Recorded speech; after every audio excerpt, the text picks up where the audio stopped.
Evet. Shimano'ya bakım yaptık. Biraz ip sardık. Bir de pul attık. Şöyle biraz yay şeklinde doladı.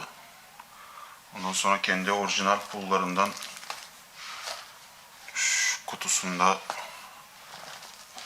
çantasında bir tane daha var. Şöyle. Şimdi biraz düzeldi. Bakayım şöyle fokuslasın. Daha iyi durumda. Hafif bir bakım yaptık sadece. Evet, ipi de benim kırık makaraya, bu Garcia Rivo X'e sarmıştım. Şimdi tekrar geri sarmak için onun kafayı kullanıyorum ve kalama açık.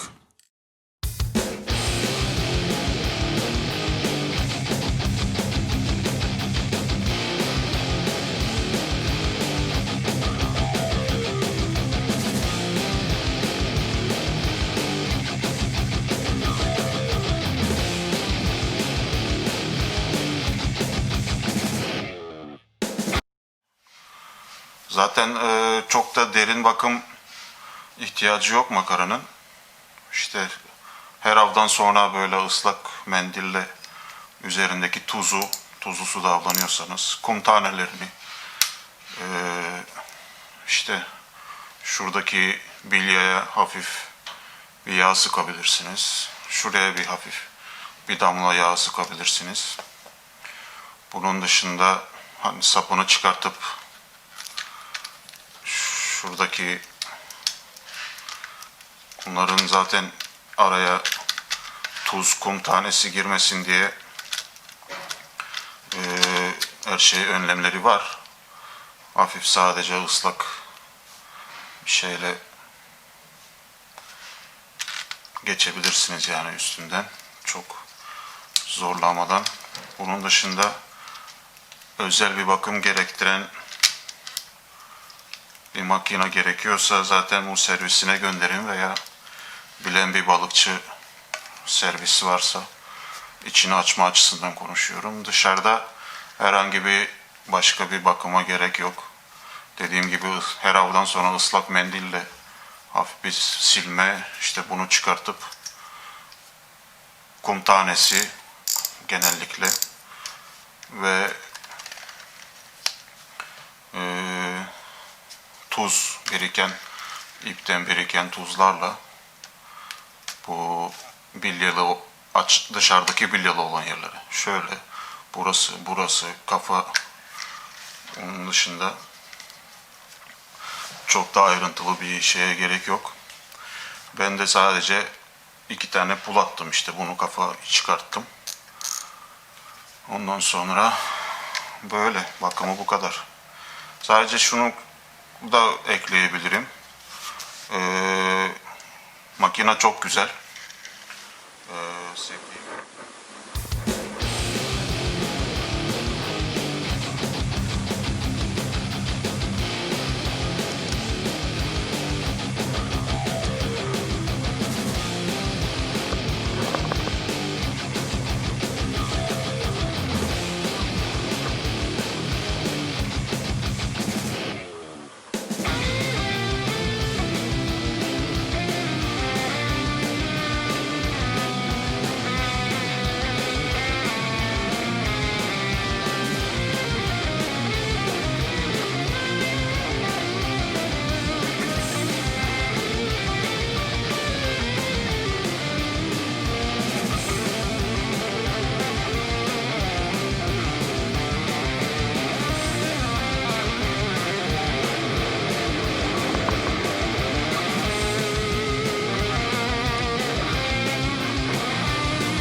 sevdiğim bir makina. Hafif.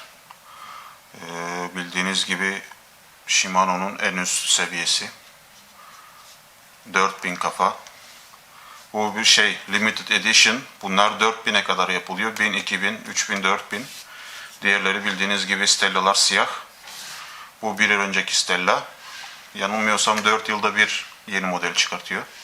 Bunun üstüne yeni bir Stella çıktı. Çok da bir fark yok. Yeni Stella'da yine gümüş ve malzemesi özel. Limited edition'lar. Yine diğerleri normal siyah. Bu dediğim gibi özel seri. 1000, 2000, 3000, 4000. Başka da yok bu seriden. Sadece 4 kafa büyüklüğü özel seri yapık. Onun dışında bu şekli çok güzel makine ama şekli itibariyle gördüğünüz gibi oltada şöyle de göstereyim. Kafa biraz yukarı geliyor. Şekil itibariyle. Bu da benim pek hoşuma gitmedi. Çok her şey dışında. Çünkü gördüğünüz gibi sürekli ben bu tutuşumda şu parmağıma sürekli sıyırıyor. Tık tık tık tık. Atışlarda değiştirsem de bu şekilde değiştirsem de tutuşumu buradan alıyorum, açıyorum. Atışlarda çok nadir de olsa yani herkes hata yapıyor sürekli yani 10 binlerce atış yapmamıza rağmen belki de bu yüzden heavy'ciklerde Amerikalılar bailless diyorlar. Şu tel yok. Ya da kendi manuel kapanmalar yapıyor. Çoğu mesela penin makaraları büyük big bit makaralar. Çünkü biraz ağır jig attığım zaman en ufak bir değmede bu kapanıyor. Bu da jig oltasında kullandığım zaman şöyle bu 20 gram 80 gram atarlı. Şuraya zoomlar mı acaba? Şöyle 20 gram 80 gram jig oltası Mitchell. Güzel bir olta. 5 parça aslında travel rod dedikleri ve çok kullanışlı.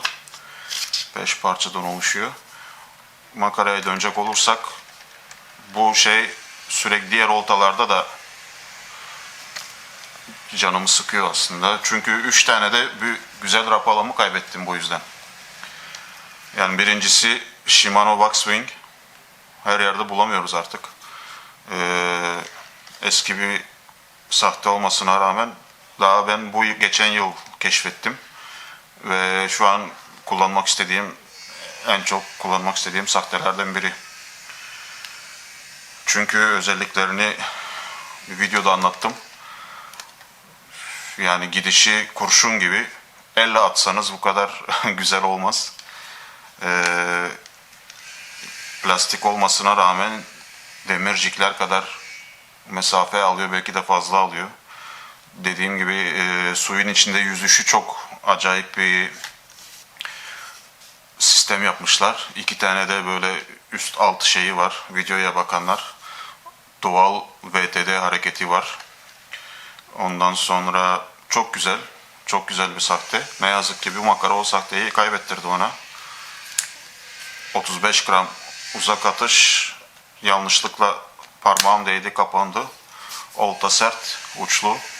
Kapanır kapanmaz jig ipi aldı götürdü. İpten de kaybediyoruz tabii yani bu başka ip üzerine. Ondan sonra yine Rapala Twitch Minnow 14 gramdı yanılmıyorsam. Çok güzel bir sahte.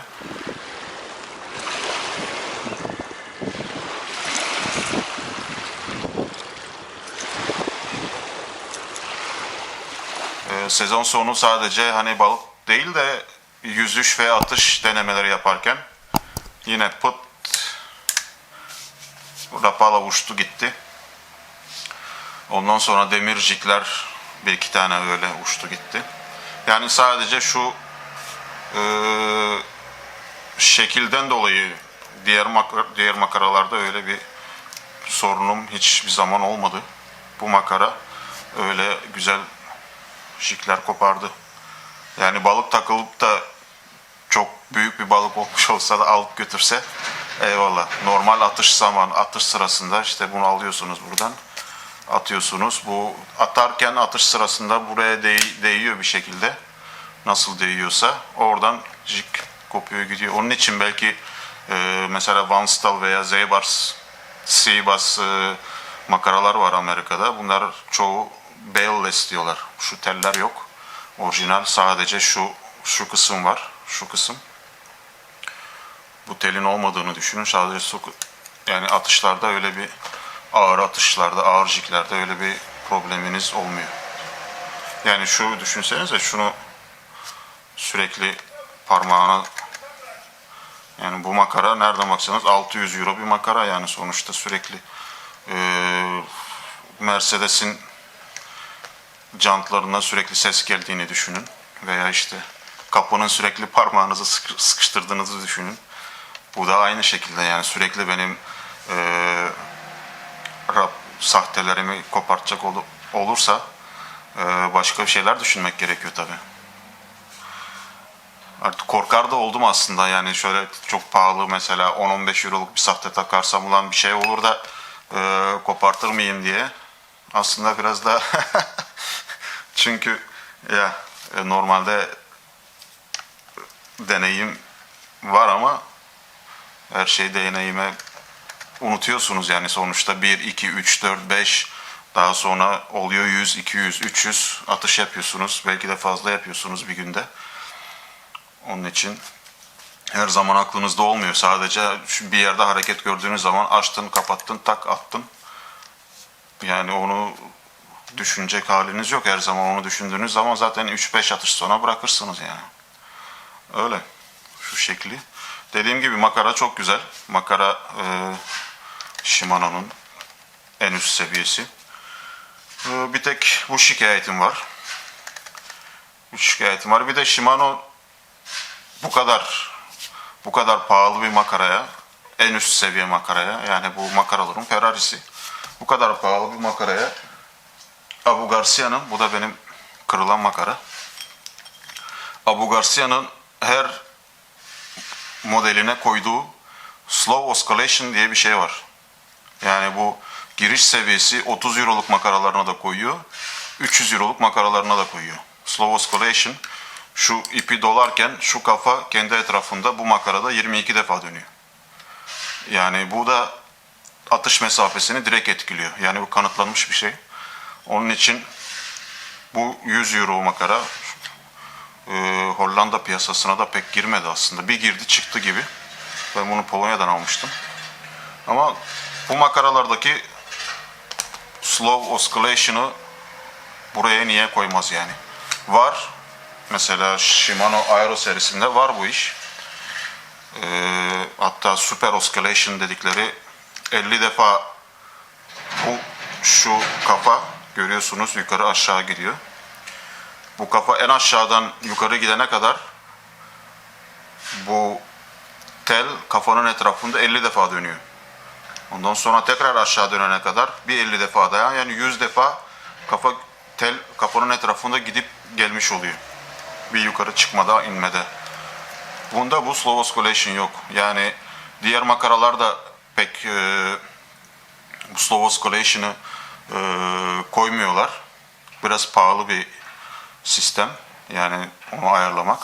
Ama yani pahalı da olsa bu sen sonuçta en üst düzey spin makarasına bunu koymazsan yani aero serilerine koyuyor.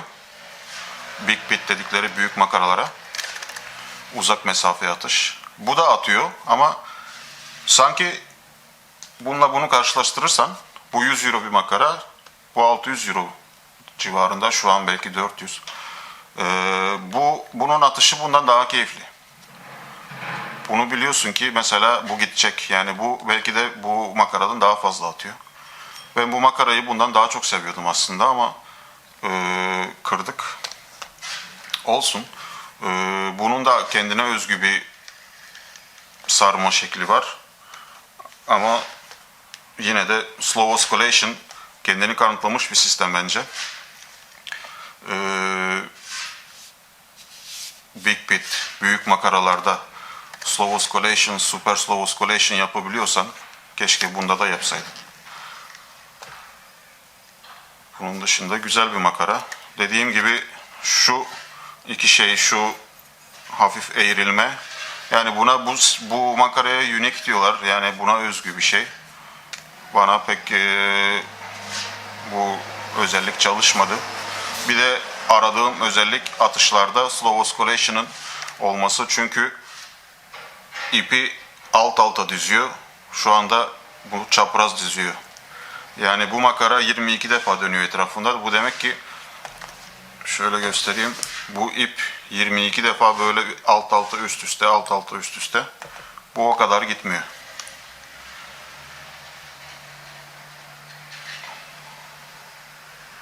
Yani bunda slow oscillation yok. Bunun çok ağır şekilde gitmesi lazım. Şimdi saymaya kalkarsak zaman da yok.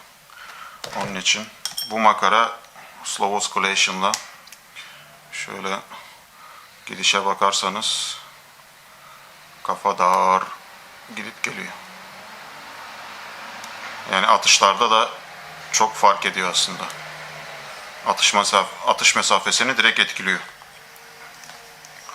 Bunun dışında ne sardık? Şu ipi sardık. Spider 0.8 milimetre. Bu 0.8 milimetre ama diğer mesela 4 örgülü iplerin 14'üne falan denk geliyor. Çünkü ben baktım, el yordamıyla anlayabiliyorsun. Yani bu 8 milimetre 8 örgülü ip. Diğer 4 örgülü ipler 0.14 falan aynı kalınlıkta. Böyle. Bakalım sezona güzel av yapacağız bunlarla. Herkese rast gelsin.